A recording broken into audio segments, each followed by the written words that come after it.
So I'm going to be talking about open source. Who in here has ever used open source?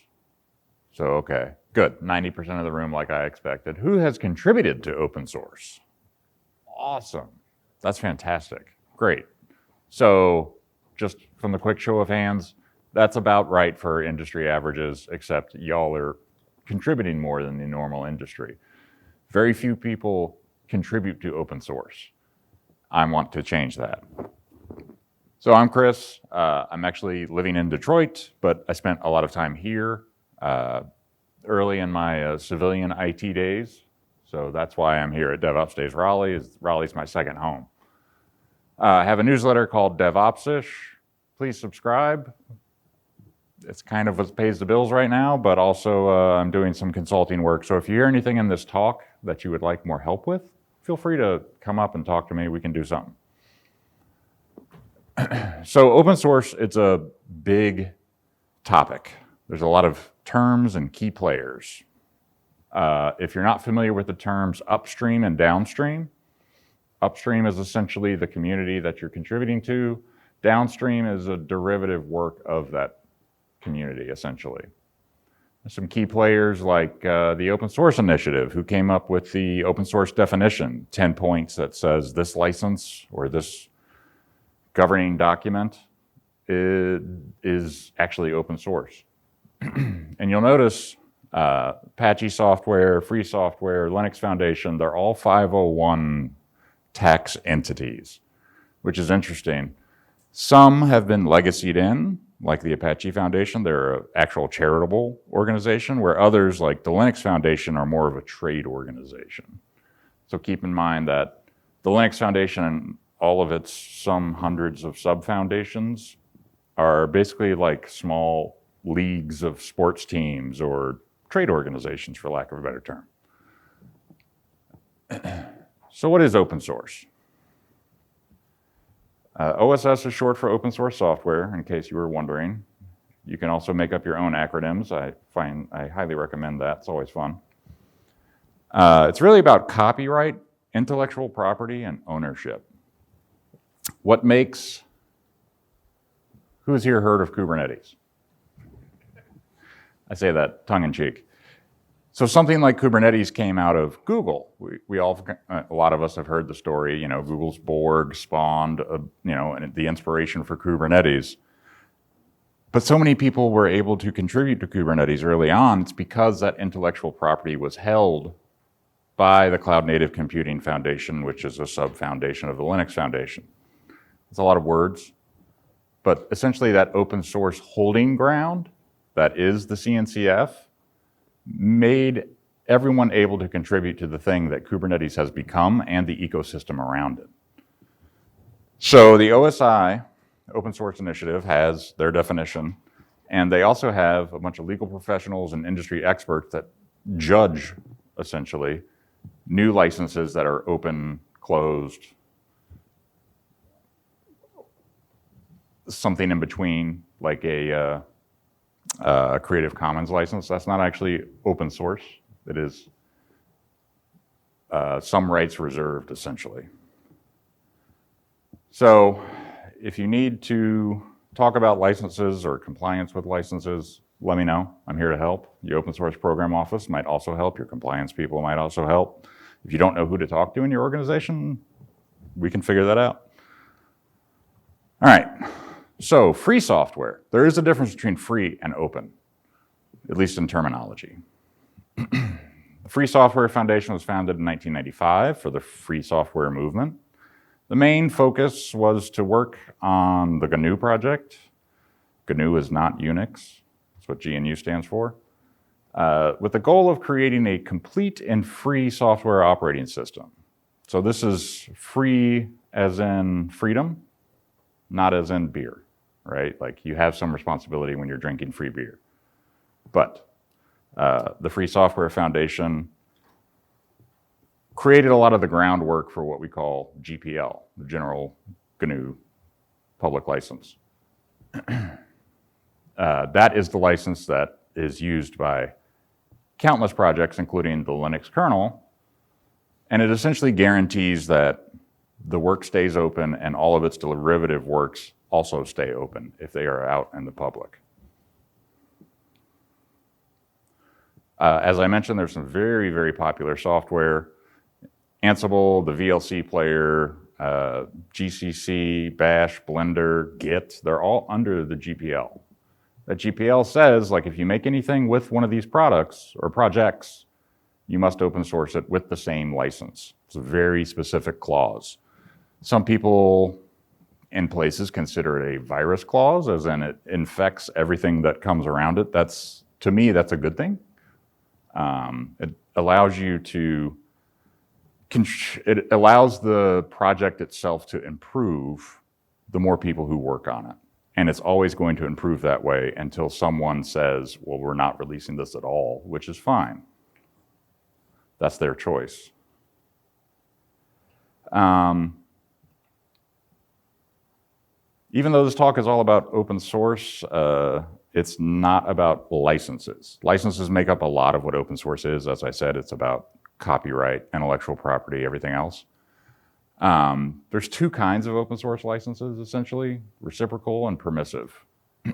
Permissive is the things like MIT, Apache 2, those licenses that you see out in the wild, where reciprocal is that GPL. It's like, I'm going to reciprocate the license throughout the projects and its derivative works. So the philosophy differences are community protection versus maximum adoption, reciprocal, permissive. Compliance, reciprocal licenses often can't mix. It's like one reciprocal license can't necessarily mix with a permissive or another reciprocal. And then trigger. It's all about what actions require sharing the code, distributing, linking, network use. The big takeaway is that there's a difference between the obligations of these licenses, and you should try to understand both and why you would choose both, or one over the other. All right, so a lot of people come to open source and say, oh, that's a great way to run a business. Yes, culturally, it's a great way to run a business, but it is not a business model. There's open core, which is you have some core functional thing, that's open source, but then everything else around it, and you build on top of it, and that's all paid. That's fine. That's open source adjacent. But it's definitely, open source is definitely not a commercialization strategy. It is, open source has become a standard. When you think about standards-based technologies, a lot of those standards come from open source projects themselves. So commercializing open source software is possible. Look at AWS. They're doing just fine commercializing open source software. Same with Google and Microsoft and everyone else. But AWS tends to be the most egregious example I can come up with because they just rake in handfuls of money serving up open source things as services, which are great. Don't get me wrong, I worked at AWS for a few years. Their services are great. What they do with them is awesome. The performance they get from understanding both the hardware and software layer is fantastic. But having worked on the open source teams at AWS, there's a lot of work that needs to be done within AWS to kind of shepherd in the optimizations they make for their services into the open source projects themselves. Anybody remember the Redis license change a few years ago? Yeah, I was on that team that created Valkey. So, very interesting time to be alive. Of course, they did that, and literally all the major players were at KubeCon Paris when Redis changed that license, and we're all sitting there on the floor reading their little blog post about, we're changing our license, and we're all like, well, we've got to all do something about this. And we're all in the same room together. It was great. But hosting SaaS services, offering support, training, certification, consulting, professional services, those are all things you can do to monetize open source so you can run a business. I always like to think of Percona, the local company here in Triangle. They're a great example of how to do open source as a standard and also as a commercialization business. You can also have enterprise features, right? So I know there's some, there's a free database, it's an open source database, but if you want to run multi-master, highly distributed, that's an actual paid product potentially. So go for it. All right, so let's get into these 10 rules. Rule number 1, don't take yourself too seriously. Not taking feedback is tough. It's a tough one for me personally. It's tough for other people. But it's feedback. Think of it as a gift. Someone has looked at your work and someone has given you an objective, hopefully, and respectful critique. That is worth its weight in gold, no matter what you're doing. Feedback is a gift. But for yourself, it's like, oh, I've been doing it this way, or I've done this thing so many times, and yeah, this is the way I've done it. So it feels like the feedback could be wrong, or it's just not what you're used to. That's fine. It's human nature to push back, but feedback is truly a gift, and treat it as such. It's an opportunity to improve yourself and your work. Things are the way they are because a lot of times in open source, something happened which led to the current way of doing things. Staying grounded in the here and now keeps conversations and debates civil. Who likes a good GitHub thread where all of a sudden a controversial decision is made and then the internet gets a hold of it and everyone comments? Who loves those? So entertaining sometimes. A lot of people see something online and take it to this extreme, and that's not staying grounded in the here and now. Staying balanced in terms of fairness to all parties, up or downstream, is a good way to operate, in my opinion. Think about what is the best possible outcome for the project as you're giving feedback too. That's vitally important, but also as you're taking feedback. So if you're doing something specific to say, hey, I think this is what's best for the project, make sure you codify that somehow. And it could just be a sentence, but please make sure you write that down as part of the reason why you built something the way you built it.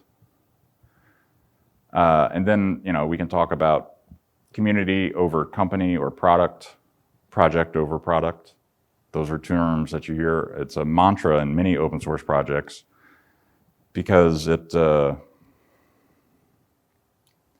signifies that we can all work on this together. It is truly open in the sense of Google and Red Hat and Microsoft can all work on Kubernetes together, or any other open source project together, because it is open.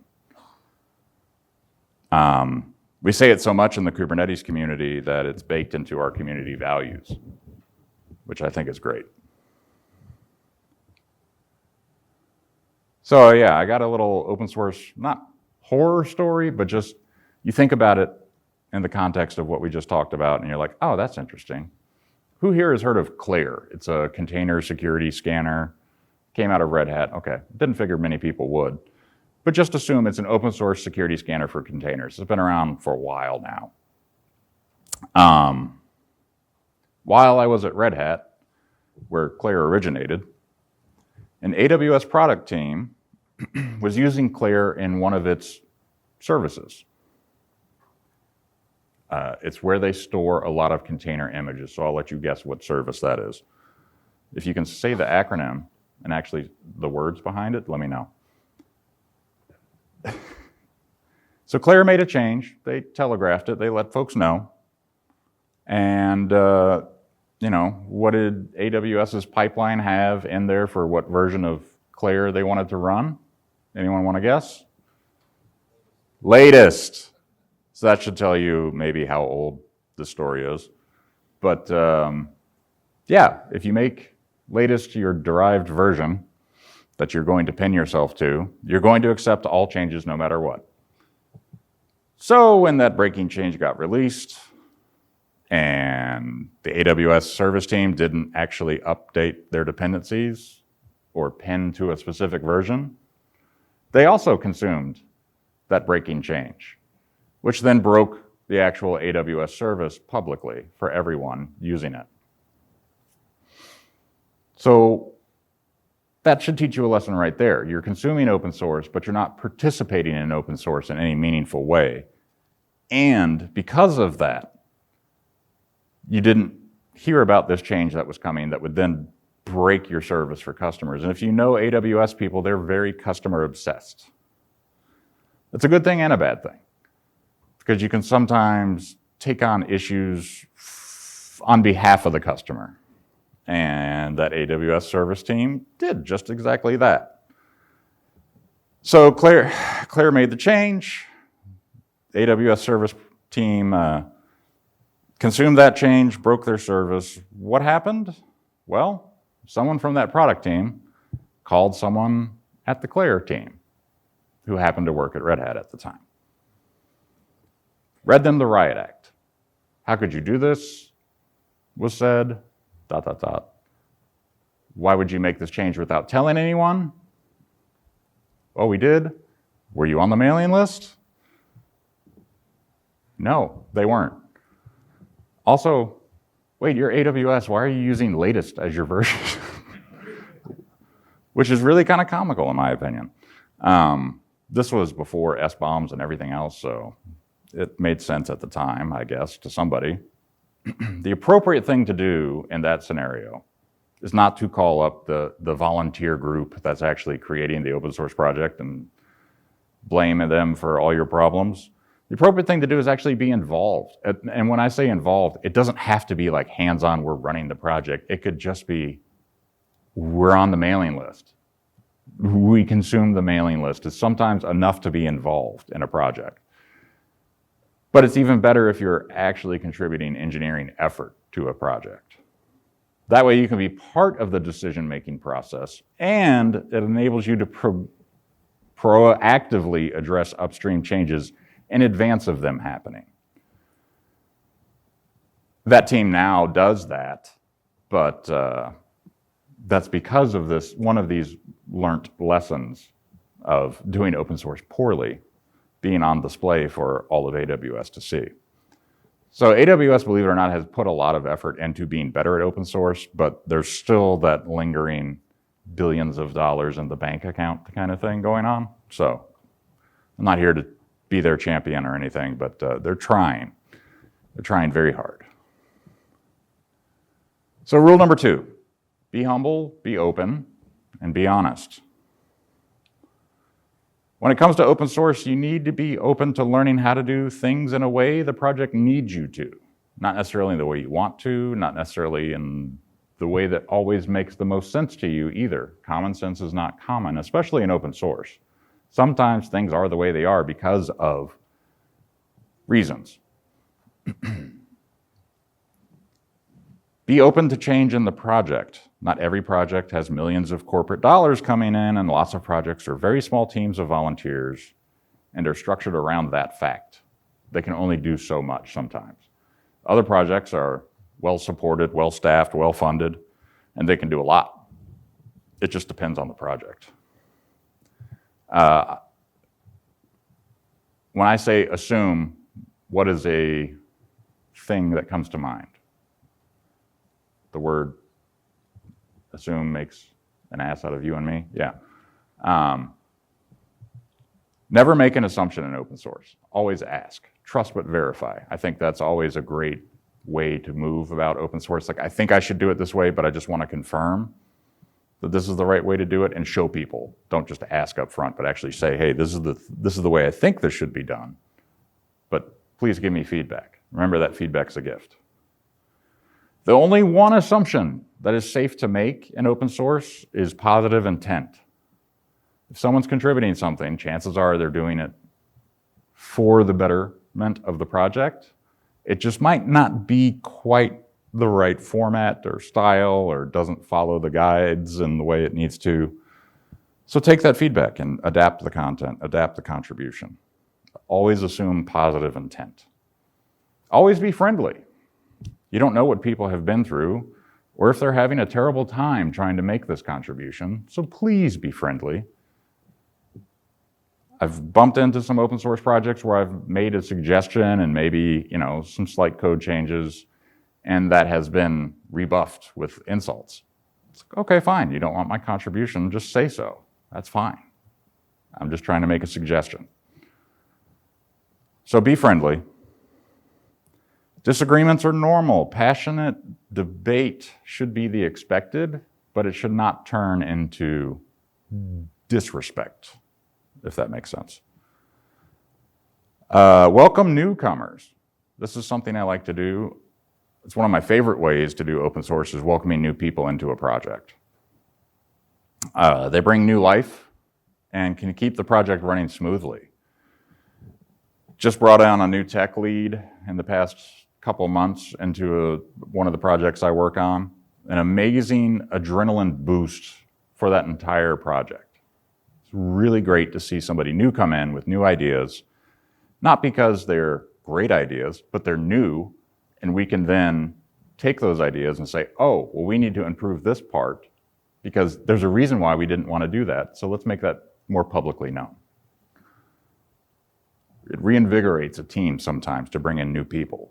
So create contribution ladders and onboarding documentation to help newcomers become effective faster. And when those newcomers discover things that may need to be in documentation, actually write them down. That's how the project improves. Try to ask your questions and address concerns in a public forum so that others can benefit from the discussion and from the answer. Who is here has ever heard of a Python enhancement proposal, Kubernetes enhancement proposal, KEPs, PEPs, there's a bunch more that are enhancement proposals. Those are done publicly so there can be discussion so that others can learn this is the why behind what this proposal is going for. It also contributes to the transparency. It's a hallmark of open source is transparency. Everyone can see what's going on. So the more you treat the project like everyone can see what's going on, let's show people how we're making these changes, the better.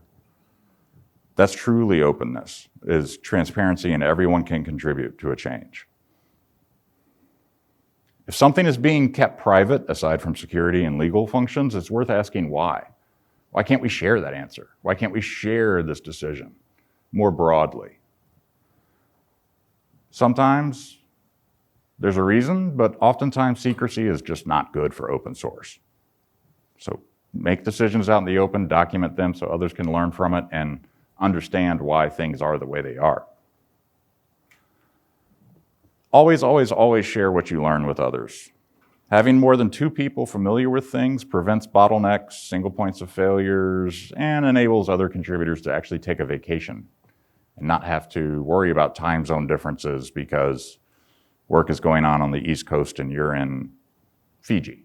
You know, hopefully all open source contributors vacation far, far away from their time zones. Who knows? But you can do that with documentation and policies and blogs and how-tos and many other artifacts. So trust me, if someone wins the lottery, there should be someone else there to replace them in every open source project. So think of it like that, lottery factor. Some people like to think hit by a bus. I like to think lottery. Rule number 3, this might be a little controversial. Everyone has an agenda. There's a reason I'm here today. To deliver a talk, to say hi to friends, get out of the house, whatever. There's a reason you're here.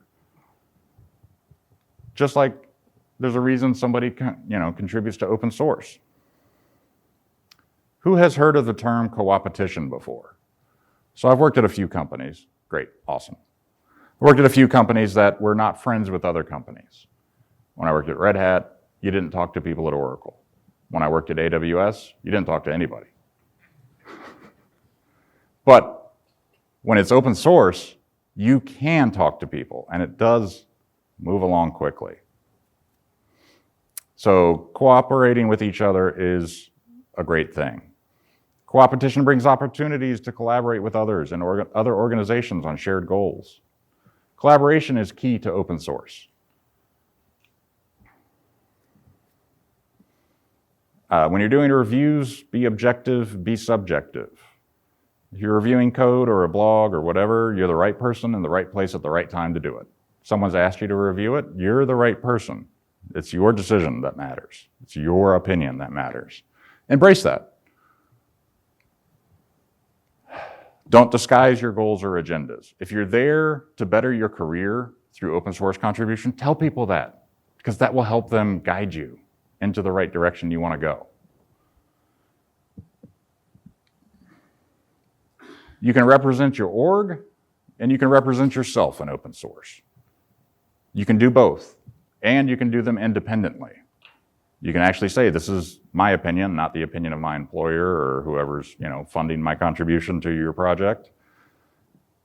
And you can say, oh, well, my employer's opinion is actually this. That's not mine, but it's who I work for. The reputation of both yourself and your organization is in your hands. So keep that in mind as you're doing things. Rule number 4, make your own karma. I love this rule. Trust is a key component of open source. It is gained over time and lost in an instant. I've seen some projects that had no trust in their monetary contributors. And I've seen some projects that had high trust, and they go faster than the ones with low trust. So keep in mind, karma is a thing in open source. Your good deeds will be rewarded, especially if you want to take a more senior position in the community. So keep the good deeds coming, and you can be part of that decision-making process. Number 5, meet the community where they are. That goes back to what I was saying about, things are the way they are for reasons. Meet the community where they are. Every project has nuanced tooling, decisions, everything else. There's 8 billion people in the world. Only 340 million of them live here in the US. Open source is no different. Just because we do things in the US a certain way doesn't mean that's the way it's done in open source. So be open to those ideas. Rule number 6, contribution comes in many forms. It's not just code. You need more than just code to run an open source project. You need someone that can manage Git repositories. Who loves Git? Oh wow, there's actually people raising their hand. I loathe Git, but it's the best tool we got. It's like, what is it, democracy, something, but all the other ones are worse. If you've ever used SVN, all the other ones are worse than Git. Code reviews are a conversation in open source, or any review. It's a conversation. It is not you're not being talked to by your manager or a vice president or your CEO. It's an actual two-way street. So curiosity will often help you more during those conversations, and it'll help others more if you can actually take that curiosity and do something with that question to make it more obvious to others. Say things like, consider this possible alternative when you're doing a review, or maybe in a future change request, do XYZ. Good code reviews take time, and that's okay. Let it take the time. Rule number 8, explain your work clearly. Just putting up the code without any comments or any kind of direction or narrative might not be the best way to do things. I can flub business language from time to time. I'm more technical. That's okay. Some people are more technical and reading that code makes sense to them, but other people might want a narrative for why something is the way that is in code. What decision did you make to get you to this outcome? If you're adding features to an open source project to help your business, chances are you can help other folks if you contribute that code upstream, meaning actually contribute that to the project. Rule number 9, share knowledge regularly. Curiosity will often help more than just yourself.